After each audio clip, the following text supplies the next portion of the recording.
Back. We apologize for that slight audio hitch. Now to Newsline proper. Culture plays an important role in the life of a people, which is why its preservation is crucial.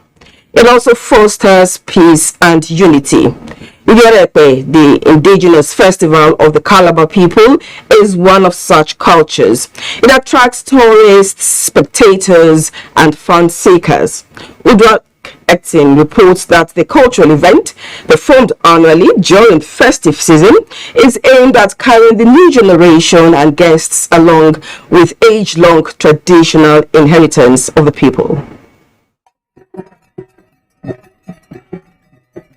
Historically, Ekpe masquerade was used as a traditional police to instill discipline in the then Calabar community, and was so even in the era of the colonial masters, where the Ekpe was used to redirect people's focus from traditional to the emerging Christian worship.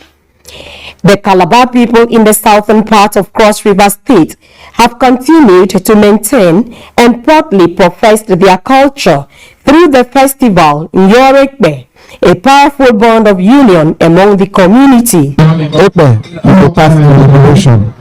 It is for preservation of culture, for the continuation of culture, and for unification of the tribes in this area. Be proud of your heritage. With this innovation, the three ethnic groups will be together and fight the cause of this land.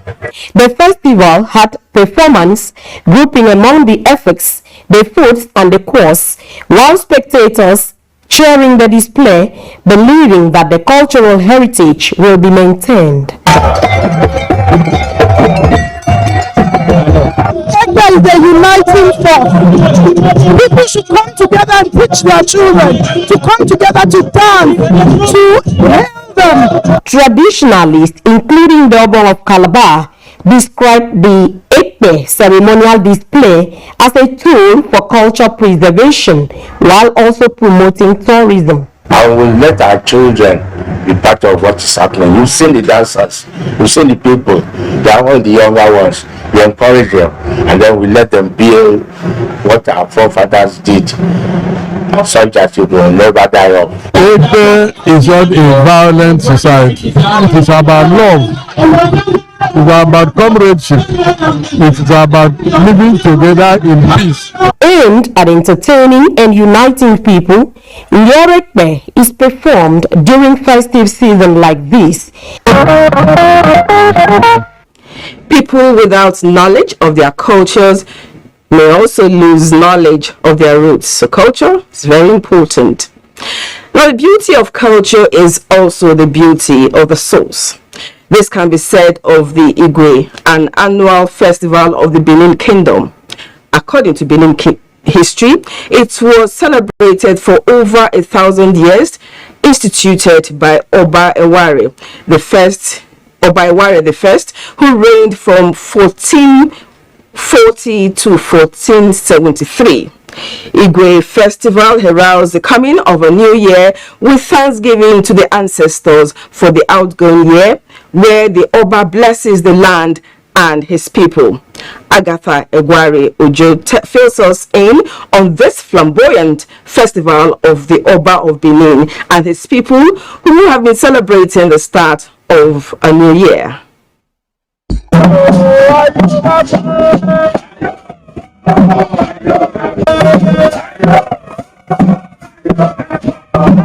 It is the Oba's festival and brings good luck to his people.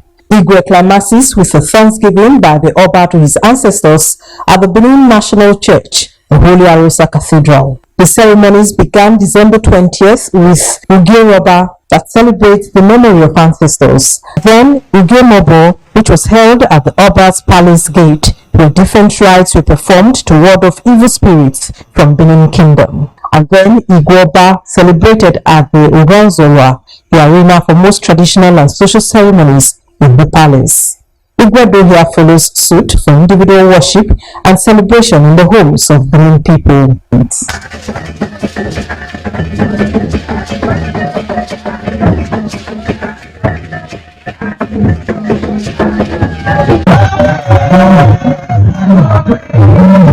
Ugewe ends the rituals with presentation of ewe leaves, symbolizing good luck, joy, peace, and prosperity. Ugewe is a ceremony of bringing 14 leaves called a bewe. It marks the beginning of the Benin year. It is very significant because it's the day of luck, no quarrel. This year's festival, like always, saw children of the land returning home, as well as other Nigerians from different tribes and faiths, paying homage to the king.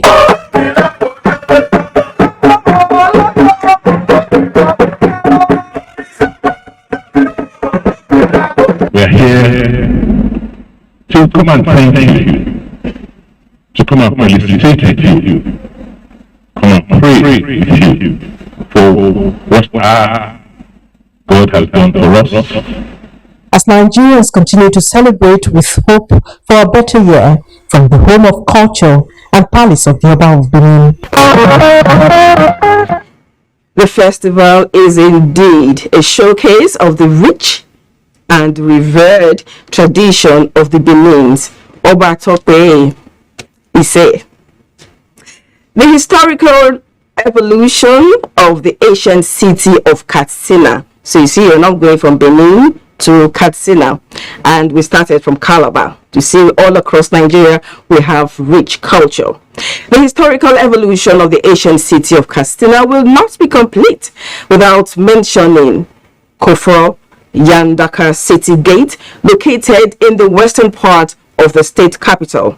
Established more than 100 years ago, Yandaka City Gate has a historical significance, as it is said to be the gate through which colonial masters led by Sir Lord Frederick Lugard gained entrance into Katsina during the British conquest of the Hausa land in 1903. Awal Haliru, who visited the historical site, now reports. This is the monumental gate called Kofar Mbeka, located in the western part of Katsina city. It derives the name from one of the kingmakers of Katsina Emirate, the Mbekan Katsina district head of Dusama, one of the oldest local government areas of the state. This is the place where the then Governor General of Nigeria, Sir Frederick Lord Lugard, entered Katsina in the year 1903. But Katsina made their door open for the Europeans, so they entered through the western part of the state, that is Mbaka Gate. So after that gate was not called Mbaka Gate when he came. He just called Gazobi or Karopi. Emir of Katsina Muhammad Duko redesigned the city gate, which now serves as a tourist attraction as well as academic purpose. With this development, economic and social activities sprang up around Kofar Mbeka. An 86-year-old Manam Abati Kofa has been working as in charge of the city gate for many years now. I have been working as in charge of the city gate since I was young. It is an honor for us. The place is a blessing to us. I have been doing my business for more than 40 years.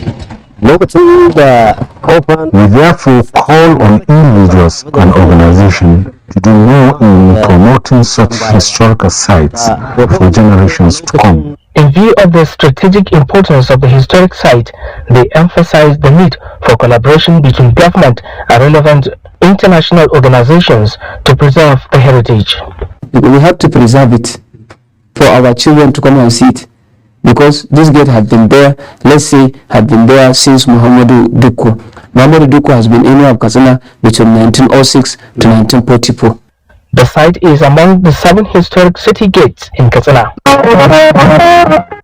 Historical sites are practical encyclopedias over culture and tradition. And still on a cultural heritage, culture is a way of life, belief, and institution of a society that is passed down from one generation to another. It is for this reason that Wase Emirate in Plateau State held its annual Fulani Cultural Festival in order to hold tight to its culture. Bulak Afsa was there for Newsline.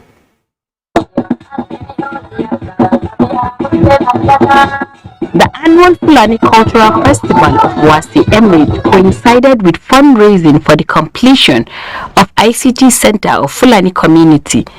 It was a local government area of Plateau State. It's an avenue for Fulani community in the area to come together and discuss how to develop their community. Most of the time, people don't even know how to speak their own language. The norms, the traditions of their culture is gone. We borrowed that of the Western world, and we are trying to emulate our own culture. So we decided to do this thing annually so as to remind ourselves and bring back what we have lost in our culture. We always come yearly to assess and ask each other what we have achieved following the year. Most of our people, they are illiterate of ICT knowledge. That is the reason why we are building this structure, so that we should assist our Fulani youth to have educations on computer knowledge. Director General Nigerian Television Authority Abdul Hamid Dembos, represented by General Manager NTA Bauchi Suleiman Ibrahim Ahmed, among other speakers, called on the Fulani community to hold tight their culture and maintain the existing good relationship with their neighboring tribes. Gatherings like this are not only timely but also very important. Having regard to the security situation, I call on the government and every other individuals involved in the security architecture to ensure that we have peace in Wase. As the country prepares for general elections, stakeholders advise the Fulani community to exercise their civic rights wisely. The Fulani community is one of the tribes in Wasi local government area of Plateau State. Our traditions, way of life, usually they're loaded with norms and values that project us, okay, and it's important for us to appreciate them. What brands are doing, having a roof over one's head is one of the essential needs of man.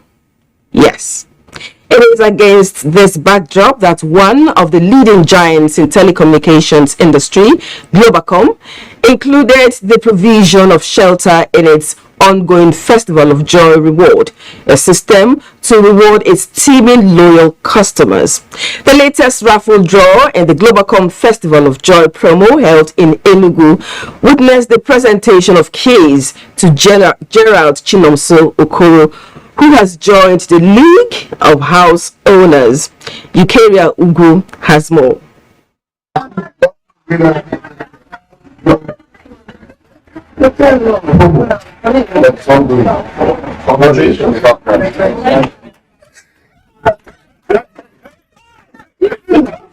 The fifth house winner in the ongoing Globacom raffle draw of Festival of Joy promo, Mr. Gerald Chinonso Okoro, overwhelmed with the gesture, expressed his indebtedness to God and Globacom, who made him a house owner at the prime age of 25. I can't actually describe the joy I feel, right? It's not describable. It doesn't have a word that I can use to describe it. When I was called, initially I thought it was a scam. I thought it was a big scam. I thought the first two times I ignored the call. I had to end the call. When I answered it, I still didn't even believe. When I was going to the office, I still didn't believe. I was going with someone. I was telling the person, why they go with you now? In case say this thing 419 or scam. Globacom deemed it necessary to do promo and offer the essential needs of man. These include houses, rechargeable fans, generators, and sewing machines. If you want to win a house, you have to at least recharge 20,000 naira in a month and subscribe to data. Once that is done, then you can dial *611#. Then that way you stand a chance of winning. If you recharge 10,000 naira monthly, you stand a chance of winning a car. Relatives of the winner and other dignitaries who witnessed the handover ceremony rejoiced with the lucky winner. I've been to so many promo draws and presentations. I have never seen anything like this. And we are proud to be associated with Glow Company because they have been doing all their promos your rights. It is something of joy. Everybody is happy. So we say thank you to Glo. We say thank you to God. Chinonso Okoro, the winner of the raffle draw of Glo Festival of Joy promo held in Enugu on the 5th January 2023, is exceptionally lucky, for his is not the usual 3-bedroom bungalow but 4-bedroom. Festival of joy indeed. So wedding bells and joy it brings. In Bauchi, the first Saturday of the year was marked with a royal wedding as His Royal Highness, the Emir of Bauchi, Alhaji Rowanu Suleiman Adamu, gave out the hands of his daughter, Princess Fatima, in marriage. Mahmoud Muhammad was there for news. The royal wedding between Princess Fatima Rilwan Suleiman and Abdullahi Ibrahim was one truly befitting of the couple involved and their families. The event held in Bauchi registered the presence of the high and mighty in the society.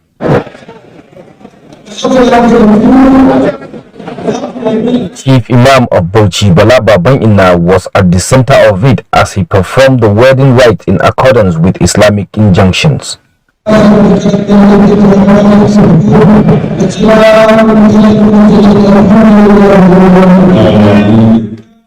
Excited Princess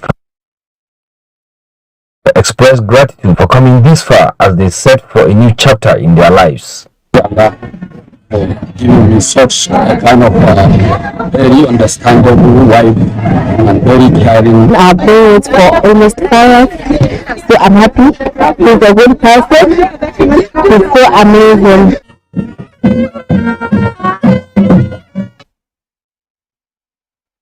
At Jumaat Mosque, it was a moment of fulfillment to the immediate past Director General of the NTA, Yakubu Ibn Muhammad, when he gave out the hands of Mariam in marriage, a friend's daughter he stood in for at her naming ceremony 20 years ago.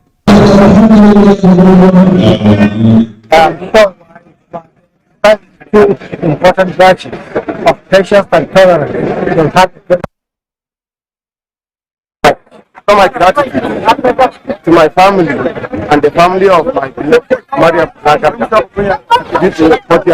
Father of the bride, Alhaji Belagaga, expressed gratitude to God for enabling him to fulfill a promise he made 20 years ago to have the former DG of the NTA give out Mariam. We say congratulations to the young couple and wish. Thank you for staying on the line. Veteran television producer Peter Iho and his family beat the drums and made a loud cheer with elaborate praises to celebrate his wife for her matriarchal role in the family as she clocks 70. Lanre Beleye captured some of the best moments. Basking in the love and adulation of her family and friends, Elizabeth's ego couldn't hide her joy for reaching the milestone of Platinum Jubilee with her husband by her side as she swayed to the beats from home.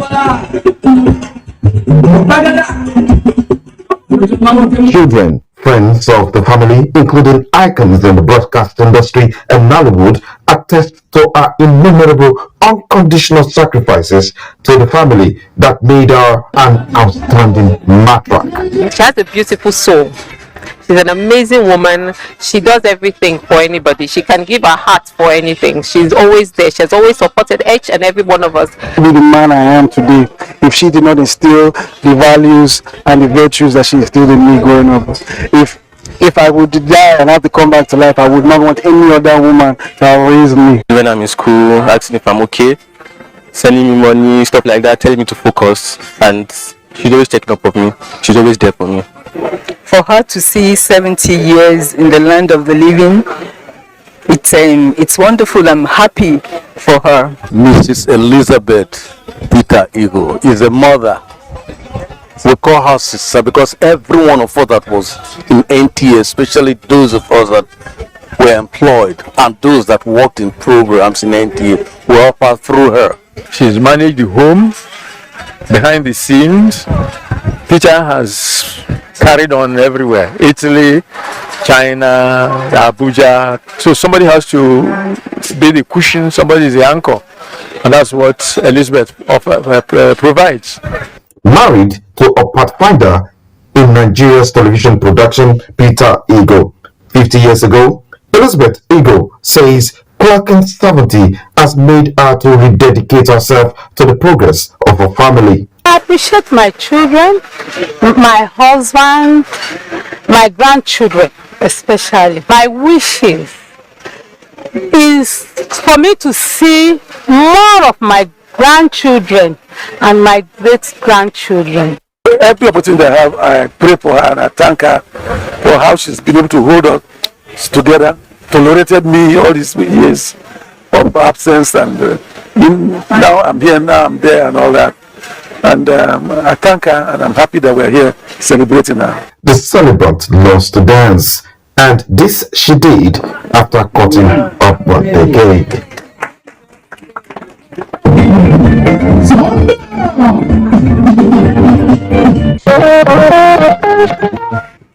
Keep shining, ma. More celebrations will surely follow by God's grace. Now, it was Ifeoluwa Odelano and Daniel Adeoye's big day to remember when the lovebirds officially took the vows to love and live together forever as man and wife. The event was attended by friends and family in Lagos. The groom is the son of NTA's Ademola Adeoye. Adiola Komiakere brings us highlights of the pomp and ceremony with all the trappings of glamour. It began with the traditional marriage rites typical with Yoruba culture. Having fulfilled all requirements and defined their unity of purpose, the bride's family consented to giving their daughter's hand in marriage. And then it was parting all the way.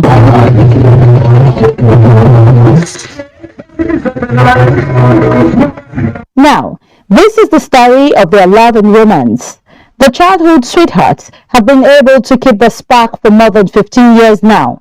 Today, Ife and Daniel are taking the marriage vows. It was one of those wedding ceremonies with elegance and splendid array of fashion. The romantic bond between Ife and Daniel climaxed with a Caribbean-like white wedding where the lovebirds exchanged vows.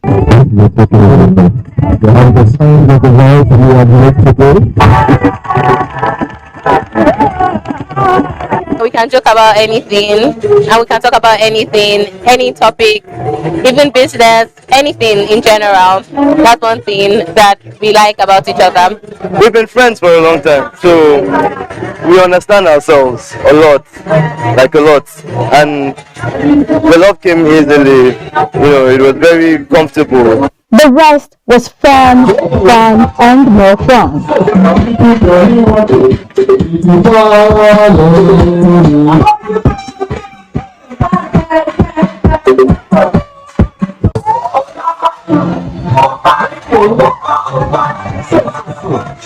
And for their parents, the love between their children is unquantifiable.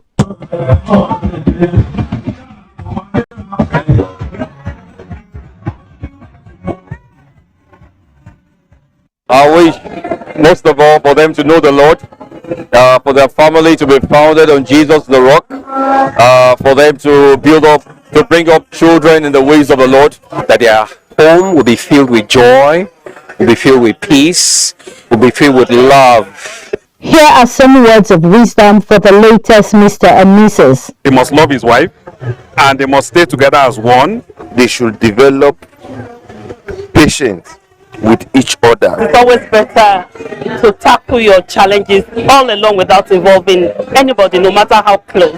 And their union will bring joy to their home, will bring peace to their home. And as they journey into life as a couple, the wishes of their family and friends is for them to sustain the bliss and live together happily ever after.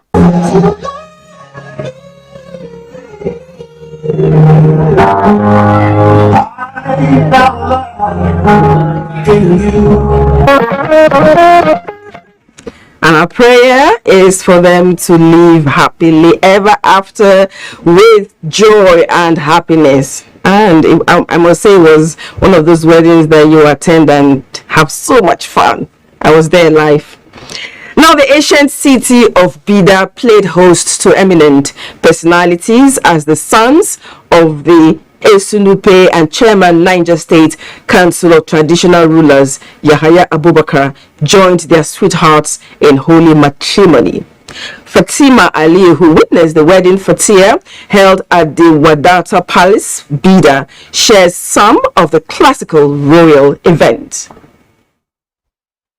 Love, they say, is worth celebrating, just as the greatest thing in life is to love and be loved. It was in demonstration of this that the royal family of Bida, Etu Yaya Abubakar, rolled out drums to celebrate 4 of his princes who found love and were joined together at a wedding fatir attended by first-class traditional rulers and other personalities who came from far and near to share in the joyous moment. Chief Imam of Bida, Adamuya Katun, who pronounced the couples husband and wife after the payment of bride price in accordance with Islamic injunction, admonished them to build their new homes on trust, patience, and above all, fear of Allah. A Wulimat, which is an Islamic rite, was also held in honor of the newlywed, where Islamic scholars gave pieces of advice needed for the couples to enjoy peaceful homes worthy of emulation. Blissful gesture from Almighty Allah, God grants it to us, and we are very happy for Allah's blessing on our children. As young people, they should be patient. As young people, they should communicate with one another. I pray to Almighty Allah to bless the marriage and also to bless their home and to give them children. And everything about marriage is just patience and tolerance. And I wish them happy marriage life. We should try as much as possible to be kind to one another. They should put their marriage into prayers. I think they should learn to respect one another. And it was then time for dinner, where guests were appreciated and treated to lavish meals with music from artists. Typical of this type of gathering, the colorfully decorated venue lightened up the arena for the beautifully adorned brides in reality.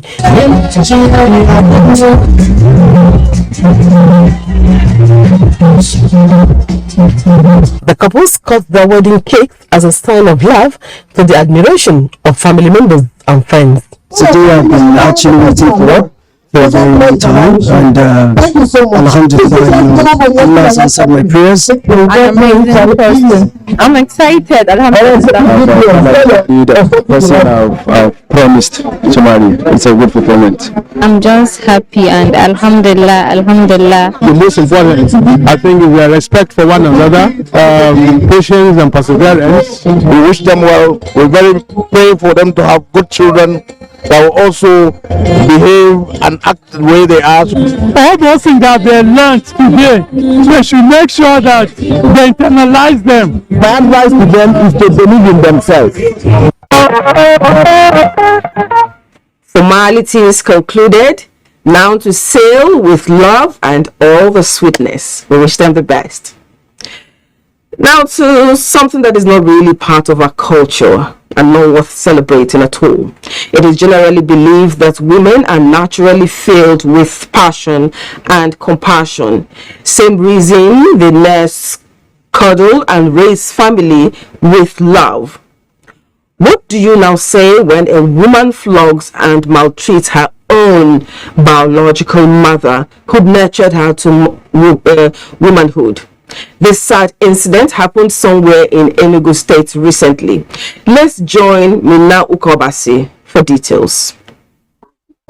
This is a trending video of the over 80-year-old Deborah Omodo, mother of Virginia Eze of Ngwo, Enugu State, who is married at Obuno Nsude in Udi, local government area of Enugu State, where the incident happened. Virginia is a mother of 7, 2 boys and 5 girls. This is Obuno Nsude, and this is the exact spot you saw in that viral video where the lady was trying to bait her mom, and of course standing right beside me is the son of the lady that was beating her mom.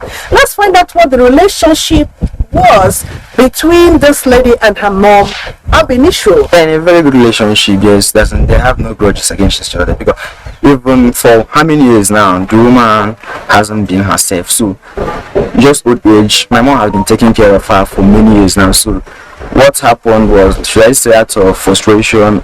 According to the 19-year-old son, Semtochukwu, the grandmother, Deborah Modo, suffers from loss of memory and sometimes behaves abnormally. But the reason behind the flogging on the said day was because she defecated on herself.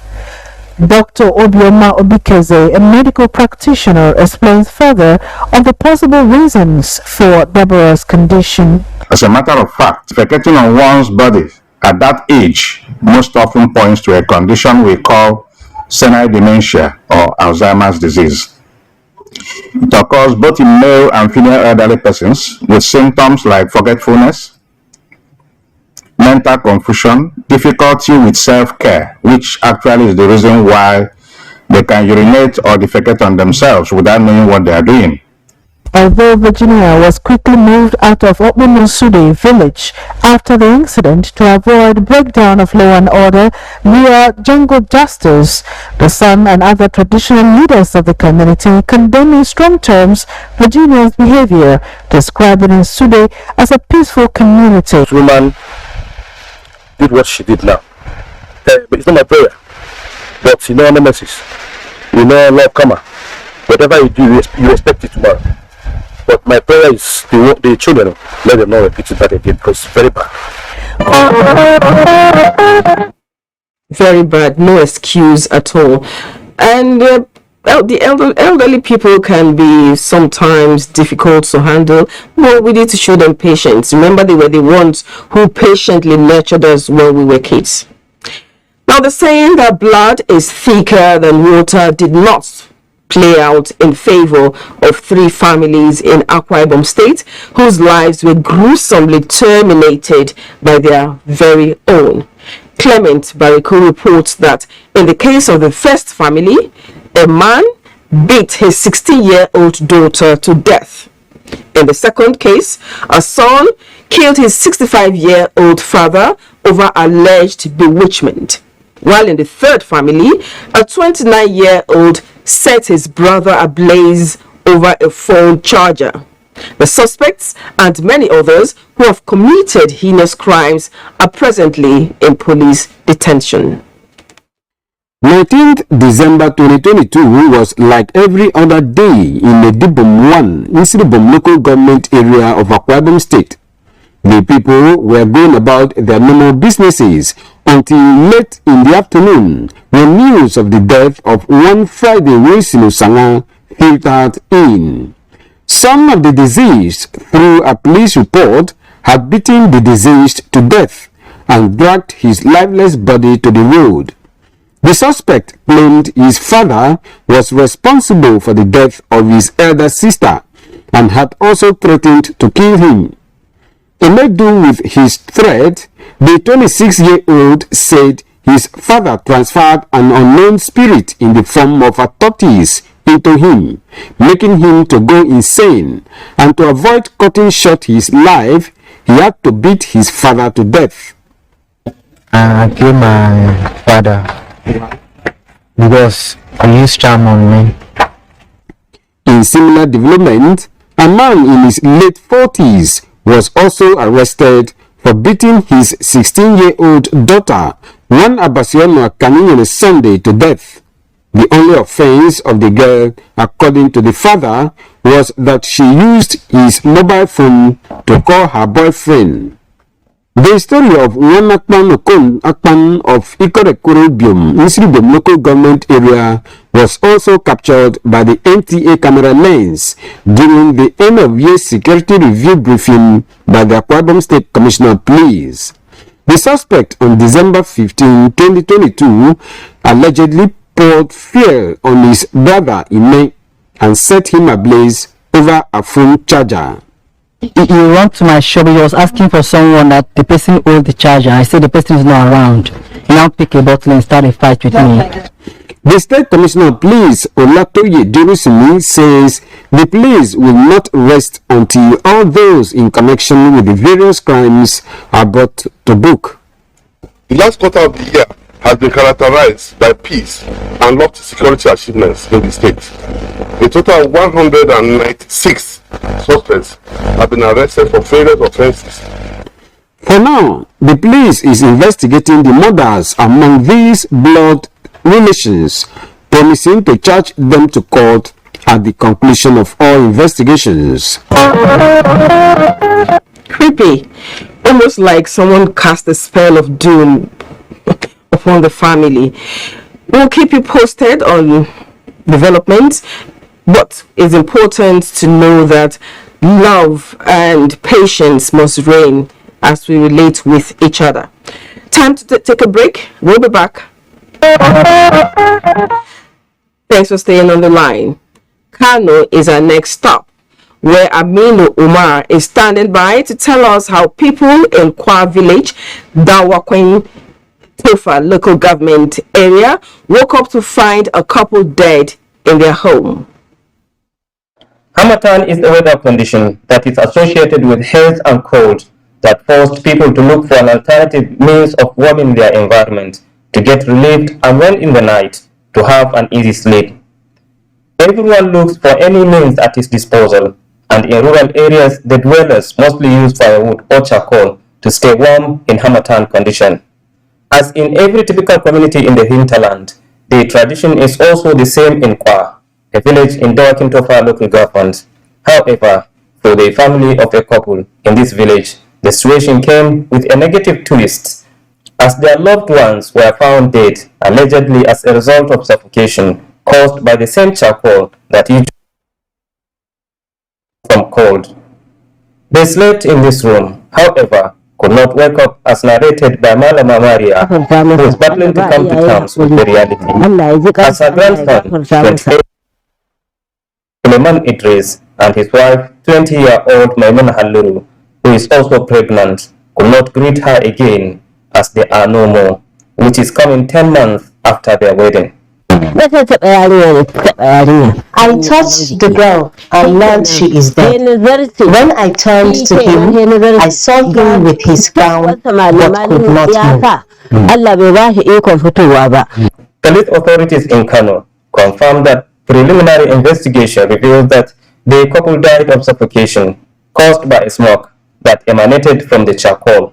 When the grandmother of the husband found out this, she paused the door of the room open just to discover that they were motionless on the bed with odor of smoke coming out of the room. They went to the scene, they took the victim and rushed them to Murtala Muhammad Specialist Hospital here in Kano State, where a medical doctor confirmed all the two couples are dead. This, the villagers said, came after a similar occurrence that happened not too long ago, but the couple was lucky to survive.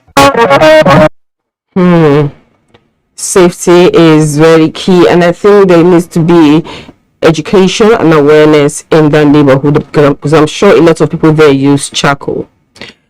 Now, she looked forward to celebrating Christmas with her friends and family, and like every other person, she went to church on Christmas Day with her family, but did not return home alive. Now, that's the story of Omobolanle Rahim, who was shot dead by a police officer in Lagos. I'm sure many of us are aware of that story. Annie Daniels tells us more.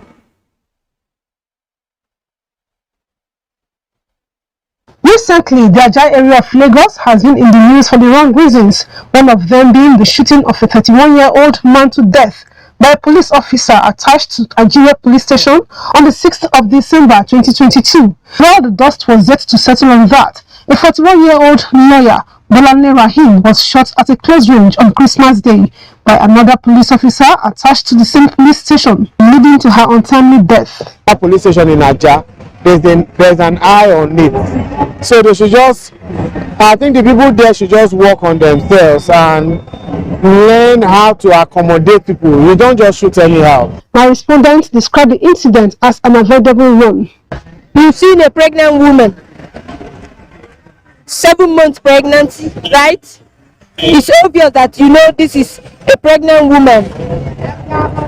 The belly must be very big and you know it's pregnant. Yet you have the heart to shoot a pregnant woman. The Christmas killing of a young lawyer, him by a police officer in a giant area of Lagos, has been described as one extrajudicial killing too many. My opponents insist that until such conflicts are made to take the lead, such cases would persist. The use of the gun is what they should be educated on, and that's supposed to be their primary duties. They have to hold guns to control crime in the society. But the unlawful use of the gun is what we are quarreling about. Saying the family of the deceased has been killing too many is getting the The Nigerian Bar Association says nothing will be left to chance to ensure justice is served. The lawyer who has spent all her life in primary, secondary school, university, law school, and all of that, and, the rigors and of passing the law school exams and being called to the bar. She had hopes, she had dreams. The family should get justice. She should also get justice. We can't give a time frame, but we are making it as speedy as possible. It's criminal investigation. There are procedures to be followed, and we'll make sure everything is tidied up. The Inspector General of Police solicits for calm with a promise that the accused police officer won't go scot-free. The Lagos State government has also partnered the Inspector General of Police for a better policing of citizens. Newsline will keep you updated as events unfold. All eyes are on the case. We are following it too. Meanwhile, the Lagos State Police Command has transferred all policemen attached to the Abuja police station. They've been transferred out of the division. We will keep you updated, surely. Let's now take the story of Isun Jaba in Isu local government area of Imo State. Now, it came alive as people from all walks of life, including the Vice President, attended an important event there. Professor Yemi Oshibanjo and representatives of the first family of the Federal Republic of Nigeria converged to pay their last respect to the matriarch of Mberi family, late Ezine Juliana Nwabari Mberi, May Obiefule, who died at the age of 91. Kingsley Ononiwu reports that the deceased was the mother of the Permanent Secretary, General Services, Office of the Secretary to the Government of the Federation, Nnamdi Morris Mberi.